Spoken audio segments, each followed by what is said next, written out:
Hello, hello, hello. I hope you're having a great Sunday. Today we're discussing navigating grief the first 30 days. This is part 3. You've buried your loved one. The texts have stopped. The calls have stopped. Now what? You're left to deal with the loss of your loved one alone. So grab your favorite beverage, have my water, grab your pen, and grab your paper, and let's dive on in. Hey, so let's get into this discussion. Processing and healing. Navigating the first 30 days of grief. Part 3. First thing I want you to do, I want you to express yourself. I want you to write a letter to your loved one, expressing what you feel or wish you could say to them. That is a great outlet. It is going to help you get your emotions and your feelings out.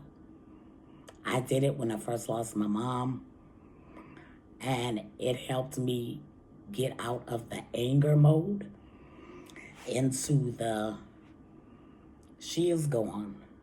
Now, how do I begin to navigate life without her? I also did it when I lost my dad.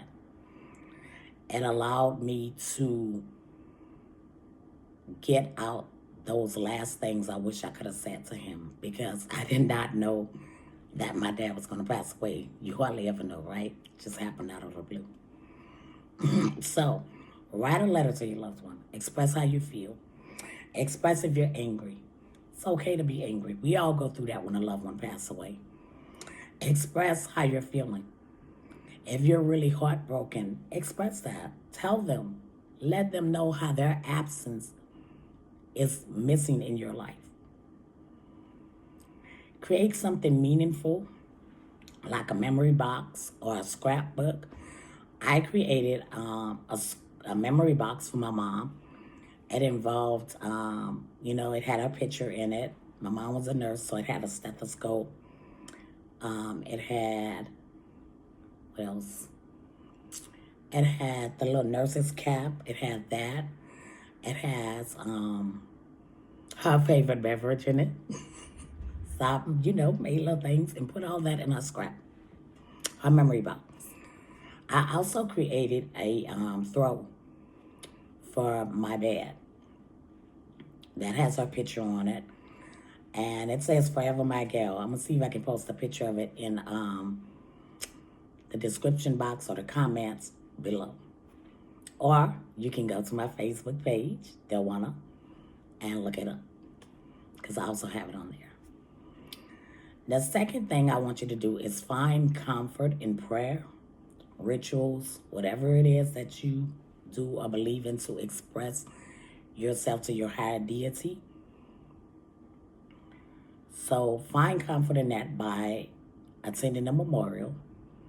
You can plant a tree or light a candle as a tribute to your loved one. Those are some great ideas. Like I said, I created a throw for my mom.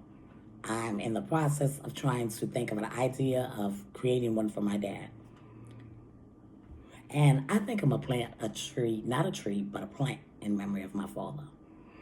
I also have on my altar where I pray, I have a candle that I like to, in memory of them.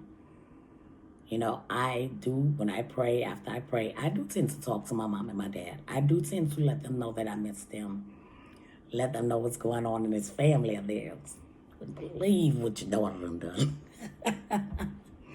So I express myself to them. I talk to them like they're right here in front of me, because I miss them. I miss that connection. I miss being able to talk to them, hold them. I miss the text messages. I miss the phone calls. I miss my mama's red beans and her gumbo and all her cooking. Okay, to be honest, I miss it all. Another thing you can do is like prayer and devotions, personal rituals. That brings a sense of connection to your loved one. It makes you feel like you're connected to them. Even though they're not here physically, you can still be connected to them spiritually. I grew up Catholic, so we light candles to our loved ones and to the saints. So that's a natural thing for us. Another thing you can do, tip number 3, allow yourself to grieve differently every day. Grief ebbs and flows. So you're going to have days when you're feeling great, you're on top of the world, you're happy, you're celebrating. And then you're going to have days when you're sad because you miss them. You miss their phone calls. You miss their text messages. You miss their cooking. You just miss their presence. You miss their personality. You miss the cookies or whatever it is that they did for you. You miss the conversations. You miss the advice. You miss just spending time with them. You're going to have days like that.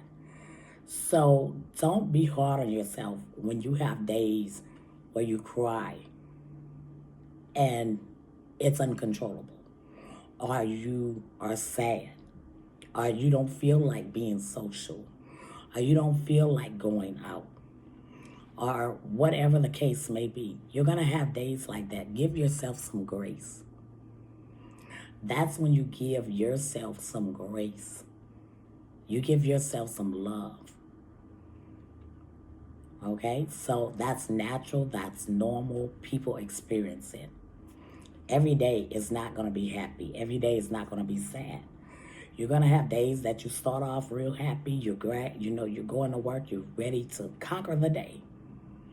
And then you get a scent of something that puts you back in your feelings. And you're like, oh my God, you smell like my mom. Oh my God, you look like my dad. I've had those days. And those days are sometimes hard. But I get through them. I whisper a little prayer and thank God that I had the opportunity to have the parents that I had. Another thing I want you to do, and a lot of people don't do this, but limit your exposure to social media. Constant scrolling can become overwhelming. Being on your phone, scrolling can sometimes be overwhelming, depending on what type of social media you're looking at.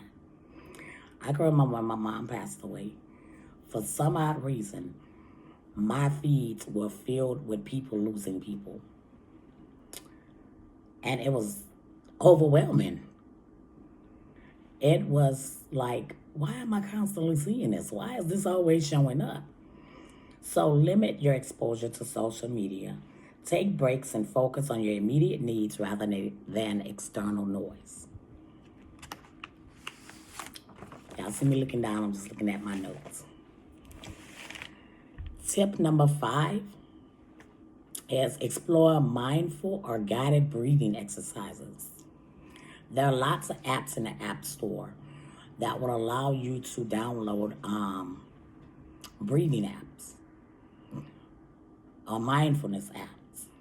Those apps are actually great for helping you to reset your mind, reset your focus, help you get grounded emotionally. I have a couple of them on my phone that I use. They have been great for me and helping me to ground myself, to focus my thoughts and not dwell so much on my grief. So go in your App Store, try a breathing exercise, try meditating. All those things help. They really do. The 6th thing I want you to do is engage in gentle distractions. Engaging in comforting activities can give your mind a break from your grief. So things like reading a book, watching your favorite TV show that's uplifting, coloring, taking walks in nature, picking up a new hobby, all that can help you momentarily recharge and avoid emotional burnout. The goal here is to process your loss. So not only are you going to have to process what just happened, because that may take days, that may take months, that may take weeks, that may take years, but you also have to continue in this journey, because now your life is different. My life is totally different without my parents. Totally different. It put me into a perspective of, this is what my kids are going to experience one day. How can I handle this in a way that when it's their turn, they're encouraged? Because when my mom passed away, I had some very bad thoughts. I had to go to counseling. I had some very, very bad thoughts. I didn't care about anything or anyone. I just knew my mama was gone and I wanted to be with her. That's how I felt. That's what I experienced. And I don't want you to go through that. I want you to be encouraged. I want you to think on, what would your loved one want you to do? How would they want you to continue life? That's what I had to ask myself. What would my mother want? What would my father want? Would they want to see me sad, depressed, not being able to move forward with my life stuck? Or would they want me to know that although they're not here physically, they're still here? They're still with me. They're still guiding me. They're still leading me. They're still teaching me. Lean on your support system. If you have to go to counseling, go to counseling. There's nothing wrong with it. Counseling is a great tool to help you through this journey. If you have a friend that you trust, that you can open up to, that'll listen, talk to that friend. Open up to that friend. Allow them to be there for you. Don't shut people out. Don't get so caught up that you pick up habits that you didn't have before. Don't walk away from your family. If you have family members that you can lean on, depend on, open up to them, talk to them. Let people know how you're feeling. Let them know what you're thinking. Because sometimes your thoughts, they can get bad. Sometimes your thoughts could be, they make you question yourself. So I want to encourage you today on this beautiful, beautiful Sunday. Although it's been raining here, it's still beautiful. I want to encourage you to keep going on your journey. To keep going. Don't stop. Because this too shall pass. So I hope you have a great day. I hope you enjoyed this video. You keep going. And if you would like, you're looking for support, you're looking for a group where you can tell your story, express yourself, I'm going to put the link to my Facebook group in the description. Join my Facebook group. Let us be here for you, because we are a community of people. We're growing. We're encouraging one another. We're there for one another. We're sharing our stories. We're sharing prompts on grief and just giving you an opportunity to express your feelings, to get your emotions out. Also, if you're looking for a journal that will help you to do that, my journal, Pathways to Peace, does that. It talks about the 5 stages of grief that you may experience. I also have a video on that. I don't know if it's on my YouTube channel or if it's in the group. It has, let's see, letters of love, which allows you to write to your loved one. Also to write to yourself. Dear future me. Write a letter to your future self, reflecting on your grief journey and offering words of encouragement. Yeah. It has affirmations. Use this space to write out affirmations you can say daily to help you through tough times. What are some things you can say daily to help you through this? Pages of remembrance.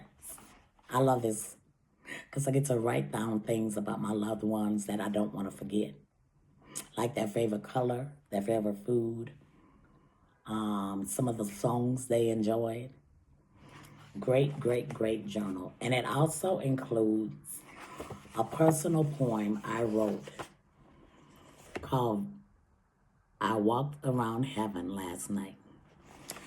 It's a personal poem that came to me when I was creating this journal, and it's about my mother. I'm telling you, it's great. And I'm not saying it just because I wrote it. I'm saying it's great because it's great. It's great. So I'm going to put the links of my book, my journal, down in the description. It's available on Amazon. It's called Pathways to Peace. And it's also available in the TikTok shop if you would like to purchase it on TikTok. On TikTok, I also include my link so you can follow me on TikTok. Follow me on Facebook on my Facebook group. It's all in the description. I hope you have a great Sunday and be blessed. Peace.